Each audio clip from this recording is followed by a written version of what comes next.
welcome to the second of our Break the Chain of Poverty interviews with this time Mr. Charles Kobong, another one of our what we call our Power Life Elders. These are people with immense experience in business and life, where all these elements of breaking the chain of poverty they've done personally and put into action themselves. Very good evening to you. It's evening in Malaysia, Charles. I think it's still probably morning there in Uganda, I guess.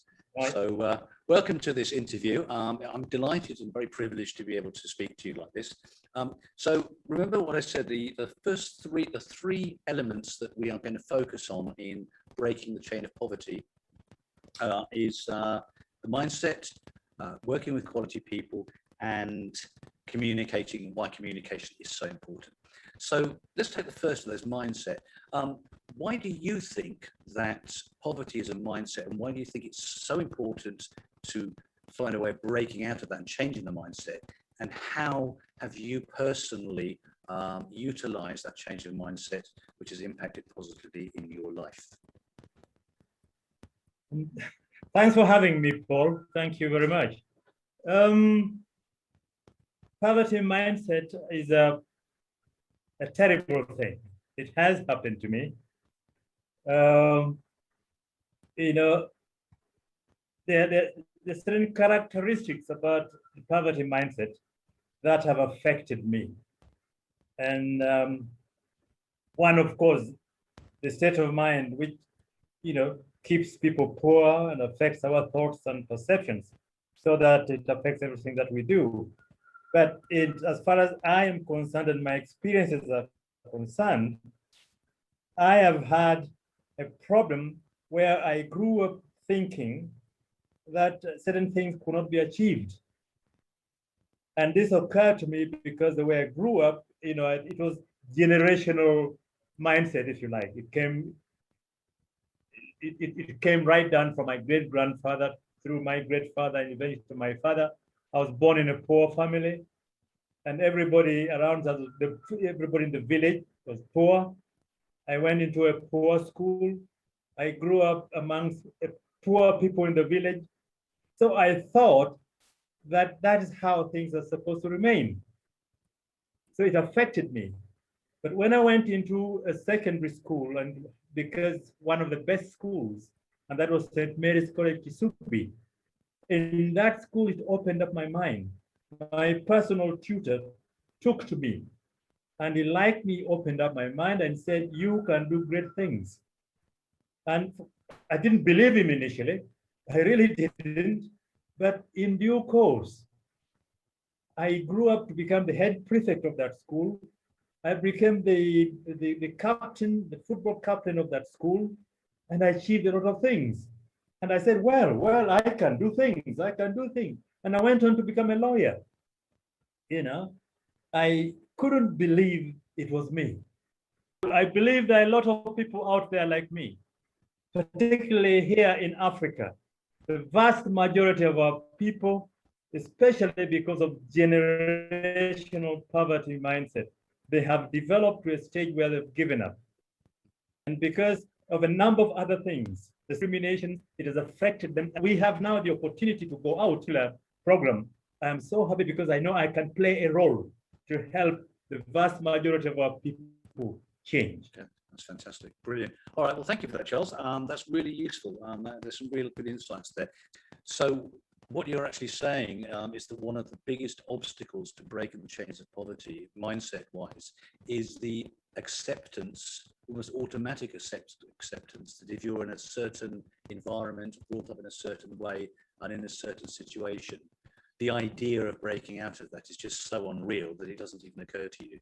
Would that be a good summary of essentially what you're saying? And that's a real challenge for people. Absolutely. Absolutely. Oh, yes. Now, the next one, again, it's really talking about why is it so important to only work with quality people? And I think part of that question is also, how do we identify quality people? There's a lot of fake people out there, a lot of scammers out there, a lot of people who seem to be successful or seem to be passionate or seem to be good and turn out to have no substance at all. So why is it so important to work with quality people? how can we identify, what's one method of identifying quality people? And have you had situations in your life where you've really managed to achieve something because of your ability to work and identify with quality people? And similarly, have you had a situation where you've had the wrong people and things haven't worked out? Perhaps you could give me some views on that. Oh yes, Paul, it's a very, very important question. It is absolutely vital to have the right person to work with. We need quality people. Like now, we need to go out and help poverty mindset. You can only do it if you have the right team, the right people to do it. And working with the right people makes things easy. You do not waste time. You do not waste resources. You can rely on each other and do the right thing and move forward. It is absolutely vital. Now, I have had time and time again where I have been let down by people I believed in, whom I thought would help me move forward, but they turned around and completely, either maliciously destroyed what we're doing, or out of incompetence, failed to help us accomplish what we're going to do. When I brought in one of the companies in the company in the country some time ago, about four years ago, I thought I identified what I thought were good leaders. So I went out and trained them. And I trained them, and I thought we had a good team moving forward. But then, when other opportunities arose, 3 of those very, very, very quickly moved out and left me with a team of about another 3, because I had 6 leaders. And I was disappointed. I was shattered because I believed so much in this team, but I was shattered completely. But the 3 taught me a lesson, because then I was able to try now to identify who the real leader is and who isn't. And I took steps to actually try to find out whom I can really work with. And how do I do it? How do I find who a good person is? So I gave them assignments. I found that those that did my assignments within the time frame that I gave them, those hung with me. Those stayed with me. But those that I gave a little assignment and you ask him tomorrow and he's full of excuses. Another one is not just excuses, but blaming other people for what he didn't do. And that sort of thing, it makes it possible for you to see somebody who is always complaining, who is always giving excuses and not accomplishing anything and blaming people for his failure. That's the wrong type of person to have.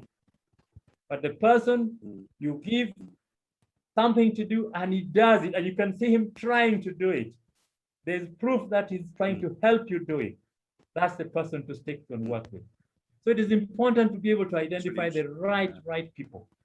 It's easy. If you trust them, you work with them together, you can identify. Yeah. So what you're saying essentially is that you need to basically establish people who you can trust, who have persistency and who have loyalty. And in order to do that, you need to effectively find a way of getting them to show that through some kind of assignment, through some kind of task, which is measurable. Because as we all know, there are many people in network marketing who jump from one company to the other. Oh, this is a better compensation plan. This product is a bit cheaper. This one, blah, blah, blah, blah, blah, blah, blah. And we know that they will never, ever be successful because they simply don't have the sticking power to see something through from the beginning to the end. And I think that's a very good point, Charles. That, you know, very good tip from you, that we can't assume that these people are going to be reliable, trustworthy, loyal, persistent, because, you know, first impressions can be disappointing. So by giving them tasks, as you suggest, or however small, and perhaps building those tasks over a period of time, we can see how they develop and see where they're going as a leader. So thank you for that. That's really interesting. Okay, and the last one we're going to come on to is, why is communication so important? There's that story, isn't there, that I think maybe in Proverbs, that Better to be thought a fool and keep quiet than to open your mouth and remove all doubt. So why is in communication so important to you, and how have you utilized effective communications both for yourself and your teams over the years to generate the results that you set out to do? So perhaps you could give me a little bit of your thoughts on that. Oh, communication is the absolute tool. Ours, for example, ours is a communicating business. It's a talking business. Relationship, whatever you want done is based on what you say and how you say it. And it all depends on how you can communicate. And this is particularly important when you're working with people, or when you are prospecting, you're doing your business, you're closing, you need to know what to say and how to say it. And this is absolutely vital.